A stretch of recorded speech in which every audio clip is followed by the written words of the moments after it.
Simple ಆಗಿ tomato ಕರಿ ಯಾವ ರೀತಿ ಮಾಡೋದು ಅಂತ ನೋಡ್ಕೊಂಡು ಬರೋಣ. ಫಸ್ಟಿಗೆ ಇಲ್ಲಿ ಕುಕ್ಕರ್ಗೆ ಸ್ವಲ್ಪ ಆಯಿಲ್ ಜಾಸ್ತಿ ಹಾಕ್ಕೊಂಡು ಟೊಮೆಟೊನ ಚೆನ್ನಾಗಿ ಫ್ರೈ ಮಾಡ್ಕೊಳ್ಳೋಣ.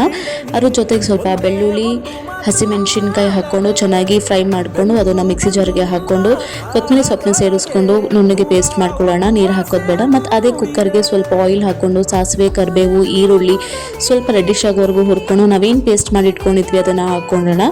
ಸ್ವಲ್ಪ ರುಚಿಗೆ ತಕ್ಕಷ್ಟು ಖಾರದ ಪುಡಿ ಮತ್ತು ಧನಿಯಾ ಪುಡಿ, ಖಾರ ಎಷ್ಟು ಬೇಕು ನೋಡ್ಕೊಂಡು ಆ್ಯಡ್ ಮಾಡ್ಕೊಳ್ಳಿ. ಸ್ವಲ್ಪ ಉಪ್ಪು ಹಾಕ್ಕೊಂಡಿದ್ದೀನಿ. ಸ್ವಲ್ಪನೇ ನೀರು ಆ್ಯಡ್ ಮಾಡಿಕೊಂಡು 2 ಮಿನಿಟ್ಸ್ ಪ್ಲೇಟ್ನ ಕ್ಲೋಸ್ ಮಾಡೋಣ. ಸೊ ರೆಡಿ ಆಯಿತು. ಇಲ್ಲಿ ಟೊಮೆಟೊ ಕರಿ ಬೇಗನೆ ಆಗೋಗುತ್ತೆ. ಸ್ವಲ್ಪ ಇಂಗ್ರೀಡಿಯೆಂಟ್ಸ್ ಯೂಸ್ ಮಾಡಿರೋದಷ್ಟೇ.